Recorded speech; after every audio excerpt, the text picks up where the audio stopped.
Over here. Over here. Okay. Today I'm going to be using Calypso Lattice Stick and Style Stencil. This one's my favorite. Besides Cheetah, you know.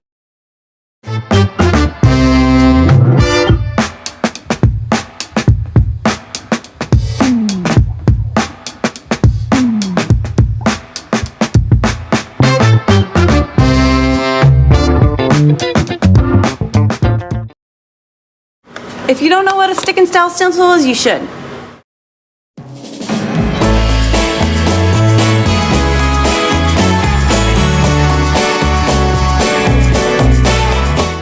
It is a roll of adhesive stencil, which is both reusable and you can also throw it away, so it's disposable. You can use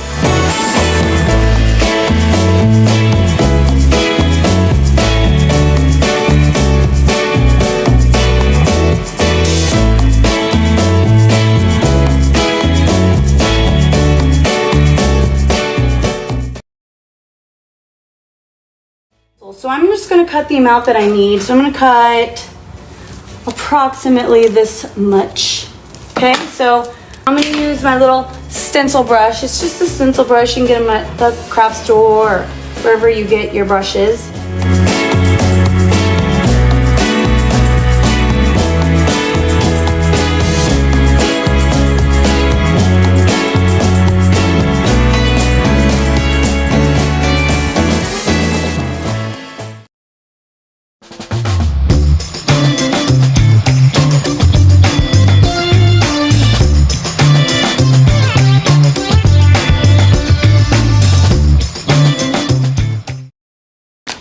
I've got my section of stick and style, and I'm gonna go ahead and stick it and then style it